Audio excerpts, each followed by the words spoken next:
Kinda, except the cabeceo. What? No. What? Probably was a misjudgment on his part, but he had really good intentions. He had really good intentions.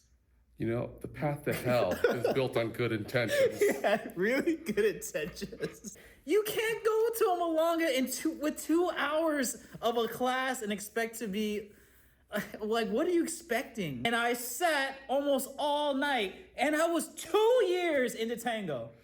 Yeah. She's in 2 hours. 2 hours. There's a lot of Americans who picture tango as a dance. And then there are people who accepted tango as a culture. And that's kind of the divide. All right, to give an update, we wanted to do a part 2 of the Zouk dancer incident. And so we were initially going to analyze the rest of the hour-long interview with Yelizaveta. But given her recent post, I feel it's just more current and more of an update. So we're going to respond to a Facebook post that she made regarding the responses she's been getting from her interview. My recent interview with Elena R. about her negative experience in a Malanga, available here, sparked quite a flurry of debate. The topic is an important one. Potential lack of friendliness to outsiders and needs to be discussed, so it's great that so many people got involved in the conversation. There are those who resonate with her challenge and have experienced similar situations in tango. Thanks to all of you who shared your stories with me. And there are those who feel offended/insulted that someone with very little tango experience would expect to get dances at their first Malanga. According to the latter, the responsibility doesn't lie with the tango community, but rather with her friend who brought a beginner to a Malanga and gave her poor advice, as well as with Elena herself for being entitled and not knowing the etiquette ahead of time. Sure, there are some less than desirable circumstances, but it's not unheard of people starting tango by going to a Malanga first before taking a class. I am one of those people. What do you think about that? So I get it, right? People often get confused in tango. Their first couple of years is just all classes, and people are kind of horrified of going into their first milonga. And I wasn't that way either. I was kind of like Yelizaveta. I took my first class, and my friend Johnny took me to a milonga the next day. Yeah, I took several classes, and then I realized I was taking ballroom classes. No, I'm not kidding. That's how I started. I was taking ballroom classes. They're like, hey, we have teachers from Dancing with the Stars. I'm like, yeah, that sounds legit, you know? And then basically I was taking this for a while, and then my friend left, and then she came back, and she's like, Robert, what are you still doing here? I'm like, what? She's like, why don't you go to a Malanga? I'm like, what's that?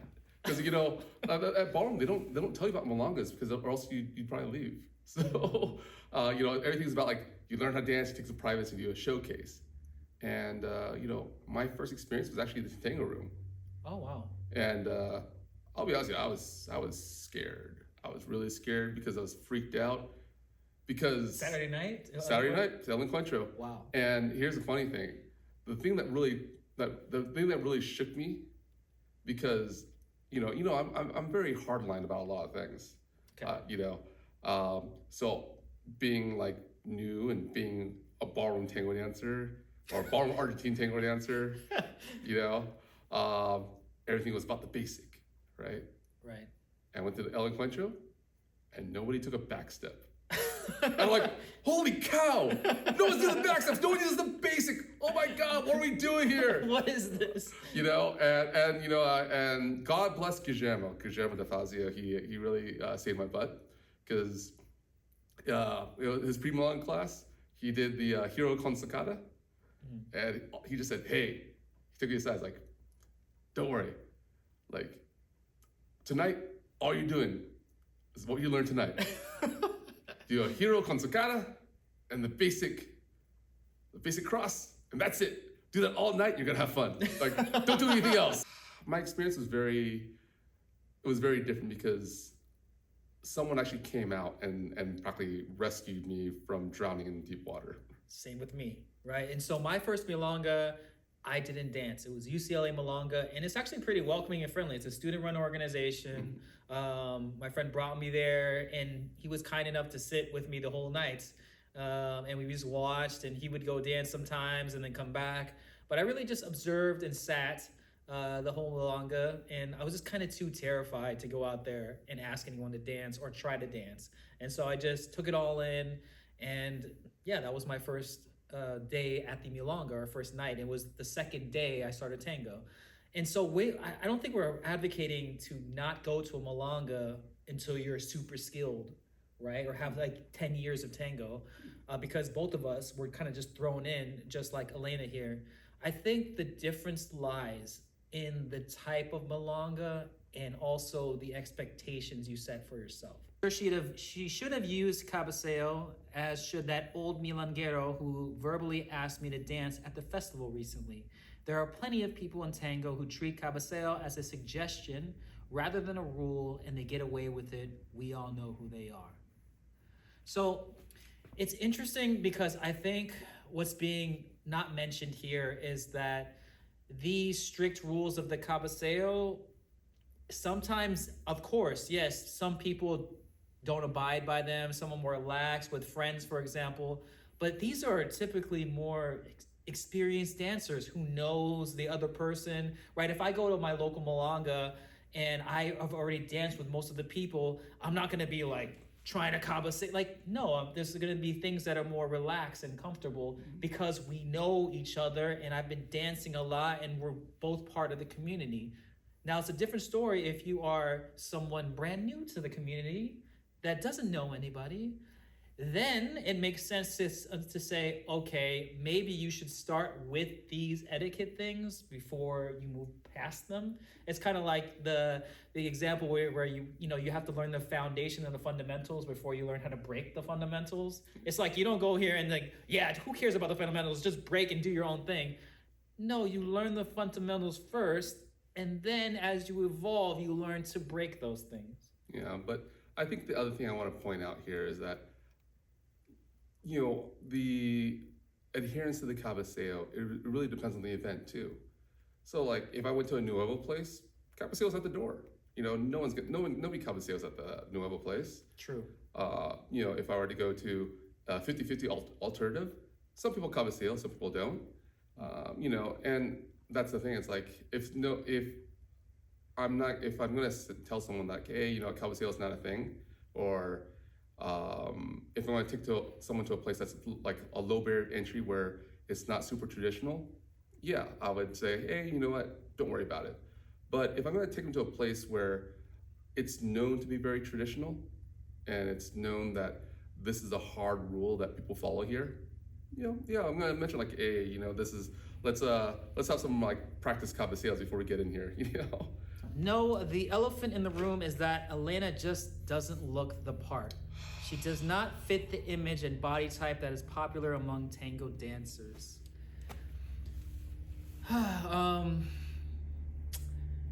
Okay, well, we talk about the elephant in the room.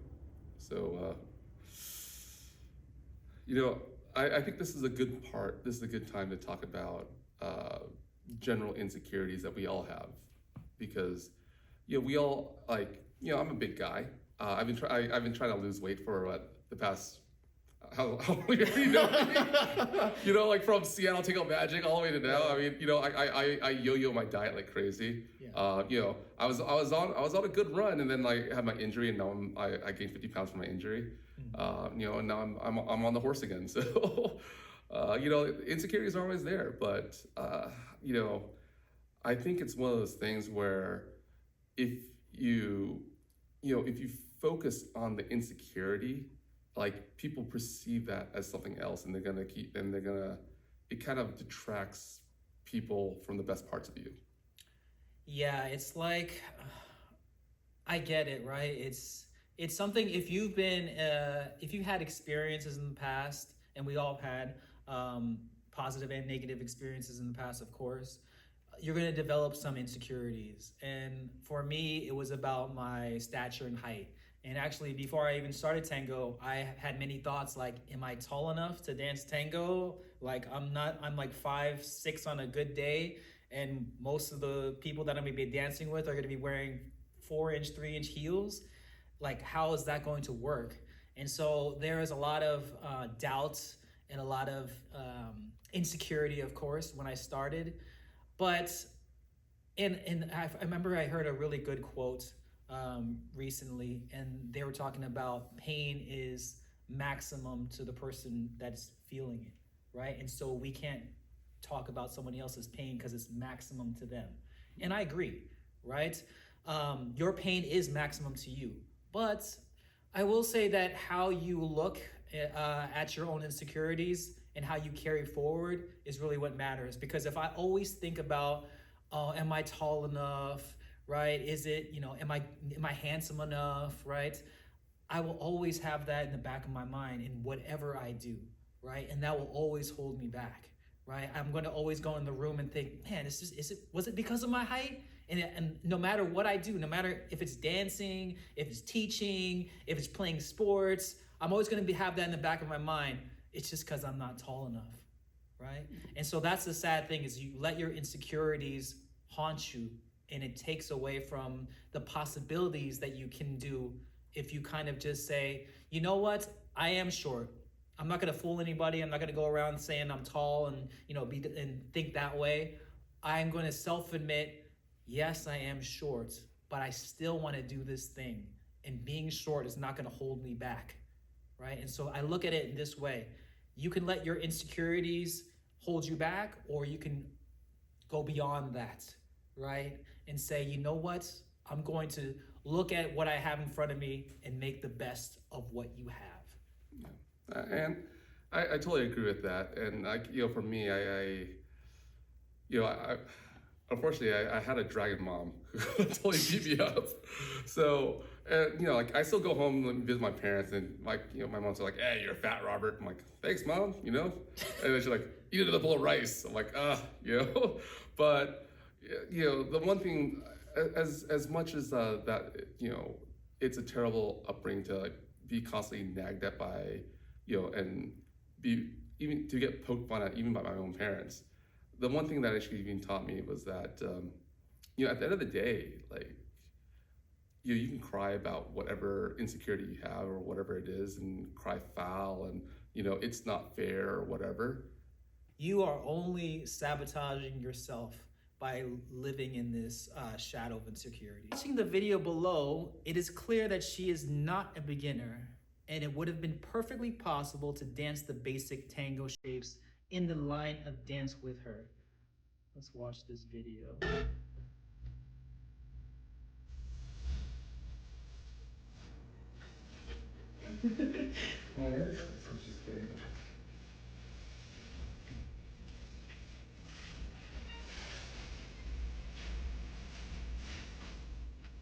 There's something I forgot. That's okay. Just inventing the language, like create something from the mistake I made.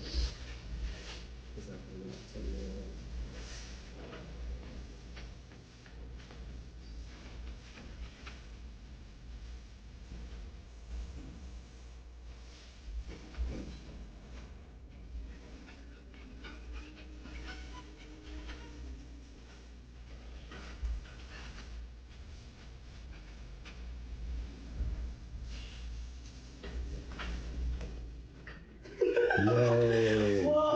One, I'd say she's dancing well, right? I would give her that. She's dancing well.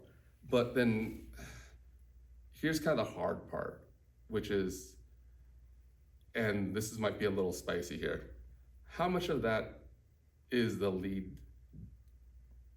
opening up the ability for her to dance that well? And how much of it is it herself dancing well?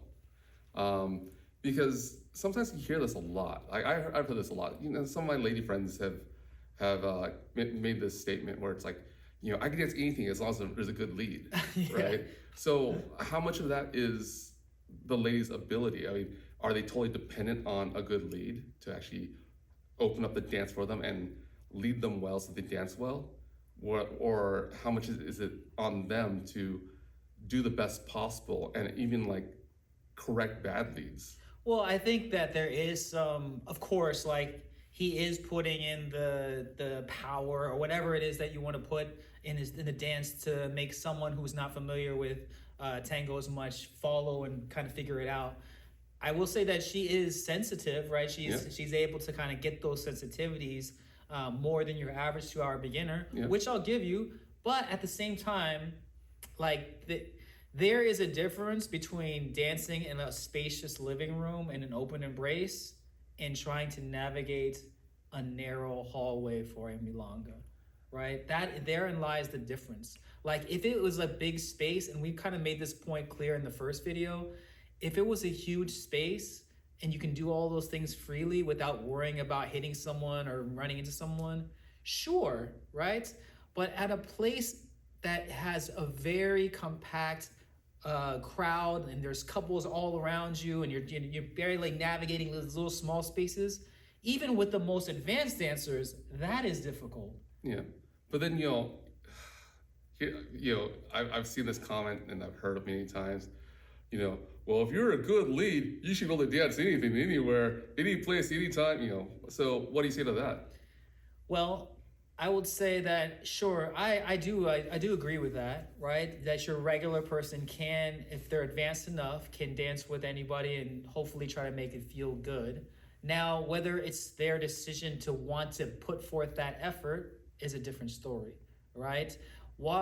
If we're thinking about all the people at this local milonga, if you had the choice of having a dancer and dancing with people that you know that are going to understand your dynamic, understand your lead, right?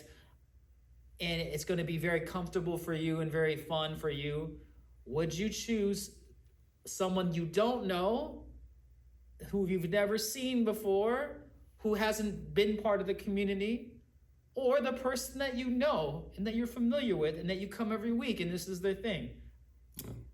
No, of course I'm going to pick someone who I'm very familiar with. Of course. But then there's the other thing I want to bring up, which is they talked about, that she didn't really look the part, and that if, because of those looks, because she wasn't a thin blonde with a huge rack or whatever, right, that people weren't picking her up. And I think that's an issue of preference. I mean, so can we like just pause a bit and talk about preference versus discrimination? Okay, so people do have preferences, right? So if like I can't expect to go to the bar and like go to any random woman and be like, can I have your number? And then they say no, and then like, because I'm short, or it's because I'm Asian, right? Because there might be a variety of reasons why they don't want to give me a number. Maybe it's the vibe I give off. Maybe I'm just not their type, right? And so are they supposed to just be like, no, you should be humane and friendly to people and, give people a chance? Yeah. And, even for me, like I give a lot of people chances. But I think the thing that I want to point out is the difference to me about preference and discrimination is, let's just say I have 3 tandas in me and there are 5 ladies. Who am I going to choose? 2 of them got to sit out because I don't have 3 tandas in me. Right. Right? I'm going to choose my favorite 3. Right. And those 2 ladies who sit out, they might go, well, Robert didn't like me because I'm too old. Or Robert didn't pick me because I'm too fat, or whatever the reason is. Right. But see, to me, that is preference. Discrimination would be, I've got 3 tandas in me, there are 2 ladies, and I choose not to dance at all. Because I'm like, no, because I'm discriminating against them. I will not dance with them. I would rather sit out than dance with that person. So I think there lies, like, that's how I want to define discrimination and preference. And for me, it's like, if I had the tandas in me and, and those were my choices, right, I'd go for it, right? But I wouldn't sit out and discriminate against and say that's discrimination. But if I'm gonna sit out because they're not good enough or whatever, or I'm like, it's more fun for me to sit here and listen to music than it is to dance with those people, then yeah, that is discrimination. And that's something that's a distinction I'd like to make, because I don't know if that was the case at El Destino, but I do, when people talk about insecurities, right, they do bring that up, and I don't, and I think they bring their own. They call out isms for whatever reason, Sure. but they don't see it as a preference. They see it as like that's the first thing that comes up, and it's kind of like, well, if you look at let's say the lead follow disparity, something's gonna fall out, Sure. and unfortunately that's just the nature of the beast. So is it really discrimination? Maybe it is. Maybe it's a little of both. I don't know, but I don't think it's the first thing people should jump onto and kind of persecute the community for. That's just my 2 cents on that. Let's finish the letter. It says, if she was petite blonde with a huge rack, there would be no article and no debate. She could have disregarded all cabeceo rules and still got dances with every leader. And those of us with less desirable features would not look on with jealousy and longing, wondering why beginner is getting all the preferential treatment while we, more advanced dancers, are being passed over. I've seen this in action time and time again. One of the reasons I started leading. So has there ever been someone, let's say, who with pretty privilege that you kind of like said, no? Well, I guess it depends on how I feel about what I think their attitude they're giving off, right? For me, whether I think they're closed off or I don't know, I just feel like they don't feel like they really want to dance with me. There's I don't know, for whatever reason, that I just get this kind of vibe that I'm like, oh, okay, you are very attractive, but I just don't like the persona you are pushing off at this moment. Yeah, and sometimes for me, like I just walk the other direction because Mr. Alpha Tango guy's coming in. Like, all right, someone's gonna take care of this. Yeah, and I'm just like, I'm just, I'm me. I'm not like, Mr. World Champion. I'm not, So I'm gonna go where I'm gonna have fun, and sometimes that means not dancing with like Miss Pretty Privilege, and then sometimes like there is the vibe. Sometimes like they just give off that like, oh, she's a little too stuck up. I'm like, nah, I'll pass on that one. Now, to be fair, there is a point where men find certain people with certain features attractive, and they thus make those preferences over somebody else. Yeah. Right? But can you really fault someone for having certain preferences of attraction? It's their taste, right? It's kind of like, if I enjoy eating sushi, are you gonna get mad that I like sushi? Like over, I don't know. Tacos. Yeah. Yeah, you gotta have tacos, man. It's not like I hate tacos. It's not like I'm against tacos, but I just love sushi, or I love, sashimi or something. Or you don't feel like it today. Yeah, I just don't feel like eating tacos today. Maybe another day. Man, was it not the equality of outcomes for all food?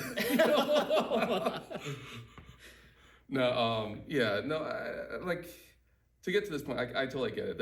There are people who, and I've seen it too. There are people who come in there, they're a stunner, they walk in, sure, and they have everyone's attention.